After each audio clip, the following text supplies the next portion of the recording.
I remember walking on the street, I passed this bridge and I was like, okay, this bridge is me. There's no separation between us. And I am also this tree, and I'm also this person jogging, and I'm also that, how do you call them, swan. There are a lot of swans in Berlin. And it got darker. I remember it was November, and I was walking on the street, and I was like, everything is me. But it was a mental exercise, so I was thinking that everything was me, not experiencing it like really. I don't know how to put it, but the point is that as I was mentally experiencing me being anything, a group of kids passed by. They were, I don't know, about 12-year-old. They were running, and it was raining a bit, but very slightly. And one of these kids who was running on the sidewalk spat on me. And I got so angry on the moment. And I yelled, "You piece of shit!" And I wanted to run after them, but I was wearing heels, and I was like, oh. Either way, by that moment, I started laughing because I realized that I was playing this everything is me game, and that child spat on me. And now I went to my therapist and I said to her, listen, I had a different experience.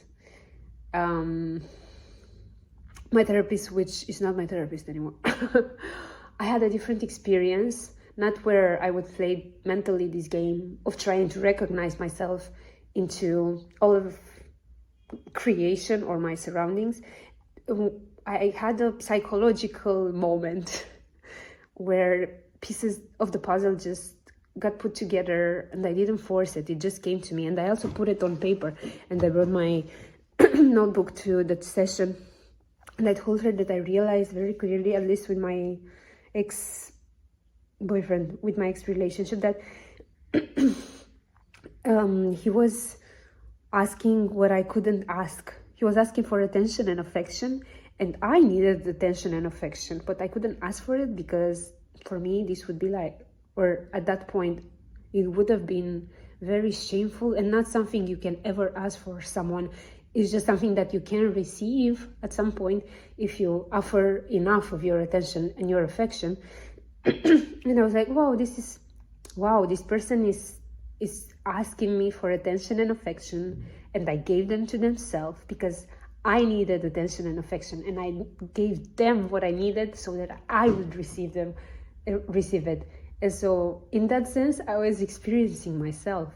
I was experiencing myself through them.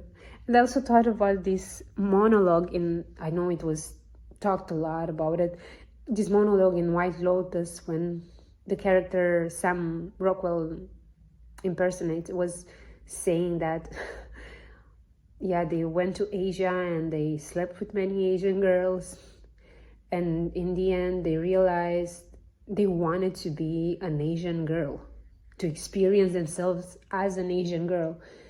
And they did it through sexuality, of course, through fucking themselves by asking someone else to actually have sexual relationships with them, and them seeing themselves in that situation through the eyes of an Asian woman, which sounded crazy when I listened to it the first time, but I realized I did that with my relationships. As I gave the example earlier, with me being my boyfriend who was asking for attention and affection, and I was unable to ask for it, but I needed it, and so I gave it to them so that I would receive it because I needed it. Anyway, and I told my non-therapist, that I wanted to understand how that applies to the relationship with my parents. And then we got into this deep discussion, and I told her that I feel like my relationship with my father is healed because he changed a lot and he showed up for me. And last time when I went back home, he was there. He was there for myself, he was there for the family in general. And so I have that healing on this masculine side. But then with my mom, things are a bit more complicated, and there are some stuff that I can really not accept, and they are hard to not be triggered by it or be so discomforted by. And my therapist said that I should see what was the main thing that was making me feel so reactive or get triggered. And I told her that I felt like my mother was trying to imprison me with all of her needs and wants towards myself. And she said, okay, now look at it from this perspective. What if you are your own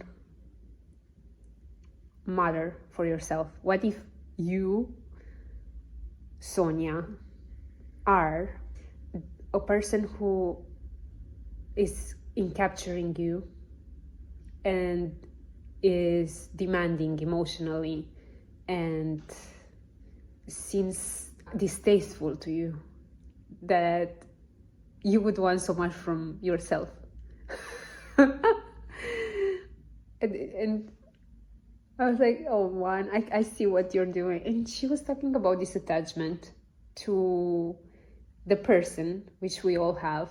We feel like if we don't oblige to who we think we are or who we represent in this world, we would vanish when we're actually existing in a way.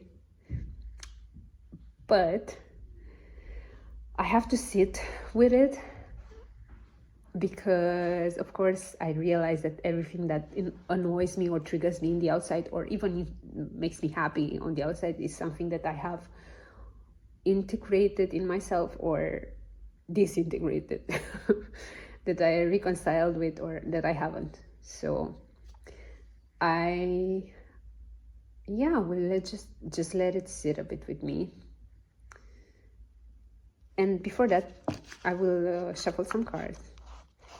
And just be grateful for people like my therapist who are spiritually open and can also speak very clearly and pragmatically about the unspeakable.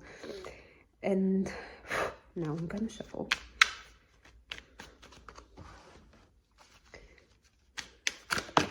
Ooh.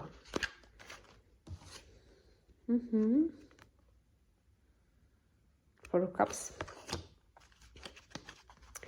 I didn't ask any question, but the topic is, what is there in myself that I cannot see or recognize? And the World, both.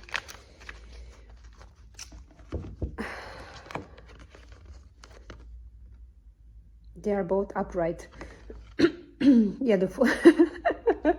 The Four of Pentacles. Oh man, this is funny.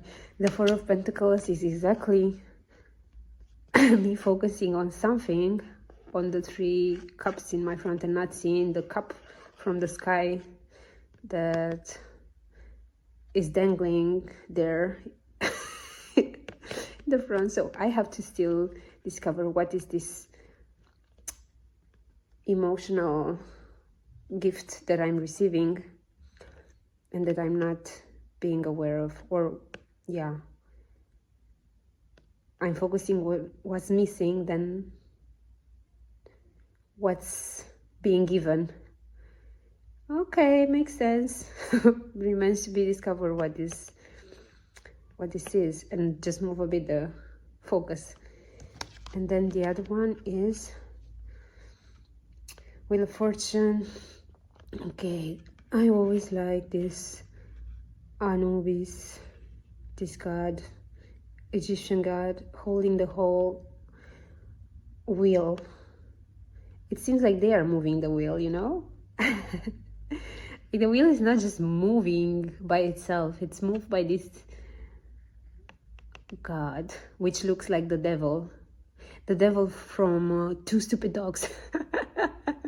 If you know the cartoons, they were playing on Cartoon Network when I was a kid. So this looks like the devil, and it's also Anubis. The Wheel of Fortune is about the fortune or the luck changing as you progress through life, and it shows a change in luck. I should expect more luck. I'm expecting the unexpected all the times, either way. So yeah, now I'm gonna super focus on this reading. I never super focus on the readings, but this was straight on point. So what am I not seeing is a godly hand holding a full cup, and here is seeing my luck, expecting good luck. I'm always expecting the extraordinary to happen.